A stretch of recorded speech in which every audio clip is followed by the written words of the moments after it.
Assalamualaikum warahmatullahi wabarakatuh. Perkenalkan, saya Lutfi Fadol, peserta Pelatihan Dasar CPNS Kementerian ATR BPN Gelombang 1 Angkatan 3. Pada kesempatan kali ini, saya akan memaparkan mengenai manajemen ASN, pelayanan publik, dan whole of government atau BOG.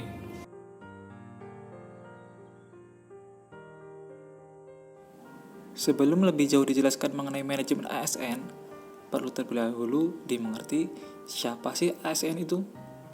Berdasar Undang-Undang Nomor 5 Tahun 2014 tentang Aparatur Sipil Negara, ASN adalah profesi bagi pegawai negeri sipil dan pegawai pemerintah dengan perjanjian kerja yang bekerja pada instansi pemerintah. ASN sendiri terbagi menjadi dua, yakni pegawai negeri sipil dan P3K. Pegawai negeri sipil atau PNS merupakan warga negara Indonesia yang memenuhi syarat tertentu diangkat sebagai pegawai ASN secara tetap oleh pejabat pembina kepegawaian untuk menduduki jabatan pemerintah dan memiliki nomor induk pegawai secara nasional. PPPK atau pegawai pemerintah dengan perjanjian kerja adalah warga negara Indonesia yang memenuhi syarat tertentu yang diangkat berdasarkan perjanjian kerja untuk jangka waktu tertentu dalam rangka melaksanakan tugas pemerintah. Undang-Undang Nomor 5 Tahun 2014 atau UU ASN mencoba meletakkan beberapa perubahan dasar dalam manajemen SDM. Pertama, perubahan dari pendekatan personal administration yang semula berupa pencatatan administratif kepegawaian beralih menjadi human resource management yang menganggap ASN sebagai sumber daya manusia dan sebagai aset negara yang harus dikelola, dihargai, dan dikembangkan dengan baik. Perubahan yang kedua adalah berubahnya pendekatan closed career system yang sangat berorientasi pada senioritas dan kepangkatan menjadi open career system yang mengedepankan kompetensi ASN dalam promosi dan pengisian jabatan. Guna mencapai perubahan tersebut, maka dibutuhkanlah sebuah sistem manajerial ASN yang dikenal sebagai manajemen ASN. Manajemen ASN adalah sebuah pengelolaan ASN untuk menghasilkan pegawai ASN yang profesional, memiliki nilai dasar etika profesi, bebas dari intervensi politik, bersih dari praktik korupsi, kolusi, dan nepotisme. Ruang lingkup manajemen PNS meliputi penyusunan dan penetapan kebutuhan, pengadaan, pangkat dan jabatan, pengembangan karir, pola karir, promosi, mutasi, penilaian kinerja, penggajian dan tunjangan, penghargaan, disiplin, pemberhentian, jaminan pensiun dan hari tua, serta perlindungan. Manajemen PNS pada instansi pusat dilaksanakan oleh pemerintah pusat, sedangkan pada instansi daerah dilakukan oleh pemerintah daerah sesuai dengan ketentuan peraturan perundang-undangan.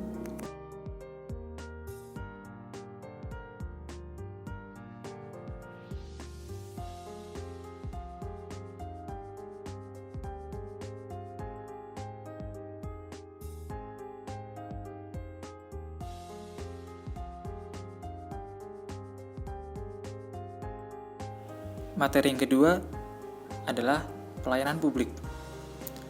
Untuk dapat menjalankan perannya dengan baik, pegawai ASN memiliki fungsi sebagai berikut. Yang pertama, pelaksana kebijakan publik. Dalam hal ini, ASN harus mengutamakan kepentingan publik dan masyarakat luas, serta mengutamakan pelayanan yang berorientasi pada kepentingan publik. Yang kedua, sebagai pelayan publik, ASN memberikan pelayanan administratif yang diselenggarakan oleh penyelenggara pelayanan publik dengan tujuan kepuasan pelanggan. Dan yang ketiga, ASN berperan sebagai perekat dan pemersatu bangsa.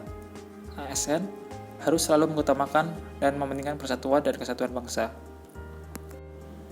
Salah satu fungsi dan peran ASN adalah sebagai pelayan publik. Karenanya, perlu diketahui dulu apa arti pelayanan publik itu sendiri.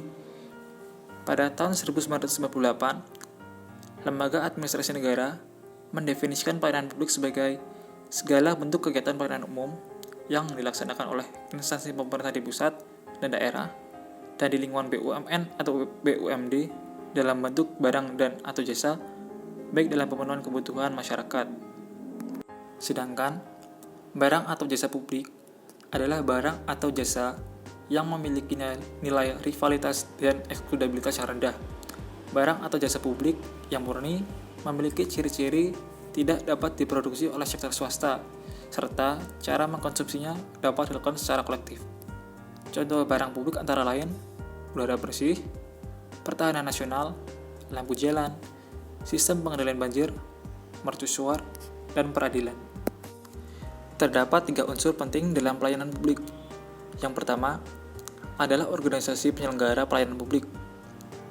Yang kedua adalah penerima layanan atau pelanggan, yakni orang, masyarakat, atau organisasi yang berkepentingan.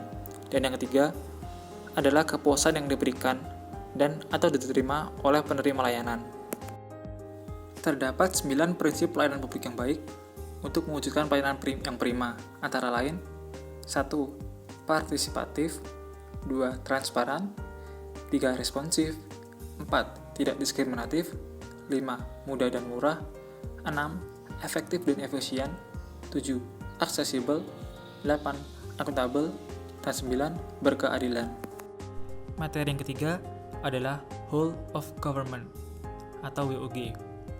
WOG didefinisikan sebagai sebuah pendekatan penyelenggaraan pemerintahan yang menyatukan upaya-upaya kolaboratif pemerintahan dari keseluruhan sektor dalam ruang lingkup koordinasi yang lebih luas guna mencapai tujuan-tujuan pembangunan kebijakan, manajemen program, dan pelayanan publik. Oleh karenanya, WOG juga dikenal sebagai pendekatan intra-agensi, yaitu pendekatan yang melibatkan sejumlah kelembagaan yang terkait dengan urusan-urusan yang relevan. Pendekatan WOG dipandang sebagai bagian dari respon terhadap ilusi paradigma New Public Management atau NPM yang banyak menekankan pada aspek efisiensi dan cenderung mendorong ego sektoral dibandingkan perspektif integrasi sektor. Karakteristik pendekatan WOG dapat dirumuskan dalam prinsip-prinsip kolaborasi, kebersamaan, kesatuan, tujuan bersama, dan mencakup keseluruhan sektor dari seluruh sektor dalam pemerintahan. Terdapat beberapa cara pendekatan WOG yang dapat dilakukan, baik dari sisi penataan institusi formal maupun informal. Cara-cara ini pernah diperhatikan oleh beberapa negara, termasuk Indonesia dalam level-level tertentu. Berikut ini adalah bermacam-macam praktek WOG. Yang pertama, penguatan koordinasi antar lembaga. Penguatan koordinasi dapat dilakukan jika jumlah lembaga-lembaga yang dikoordinasikan masih terjangkau dan manageable. Dalam prakteknya, span of control atau rentang kendali yang rasional akan sangat terbatas. Salah satu alternatifnya adalah mengurangi jumlah lembaga yang ada sampai mendekati jumlah yang ideal untuk sebuah koordinasi. Dengan jumlah lembaga yang rasional, maka koordinasi dapat dilakukan dengan lebih mudah. Praktek yang kedua adalah membentuk lembaga koordinasi khusus.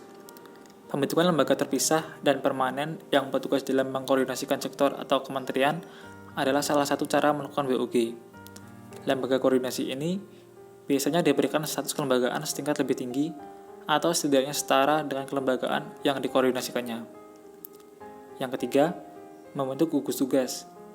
Gugus tugas merupakan bentuk pelembagaan koordinasi yang dilakukan di luar struktur formal, yang sifatnya tidak permanen. Pembentukan gugus tugas biasanya menjadi salah satu cara agar sumber daya yang terlibat dalam koordinasi tersebut dicabut sementara dari lingkungan formalnya untuk berkonsentrasi dalam proses koordinasi tadi. Praktik yang keempat adalah koalisi sosial. Koalisi sosial ini merupakan bentuk informal dari penyatuan koordinasi antar sektor atau lembaga tanpa perlu membentuk pelembagaan khusus dalam koordinasi ini. Di Australia, dalam masa pemerintahan Howard, melakukan hal ini dengan mendorong inisiatif koalisi sosial antar aktor pemerintah, bisnis, dan kelompok masyarakat. Koalisi sosial ini mendorong adanya penyamaan nilai dan persepsi tentang suatu hal, sehingga pada akhirnya akan terjadi koordinasi alamiah.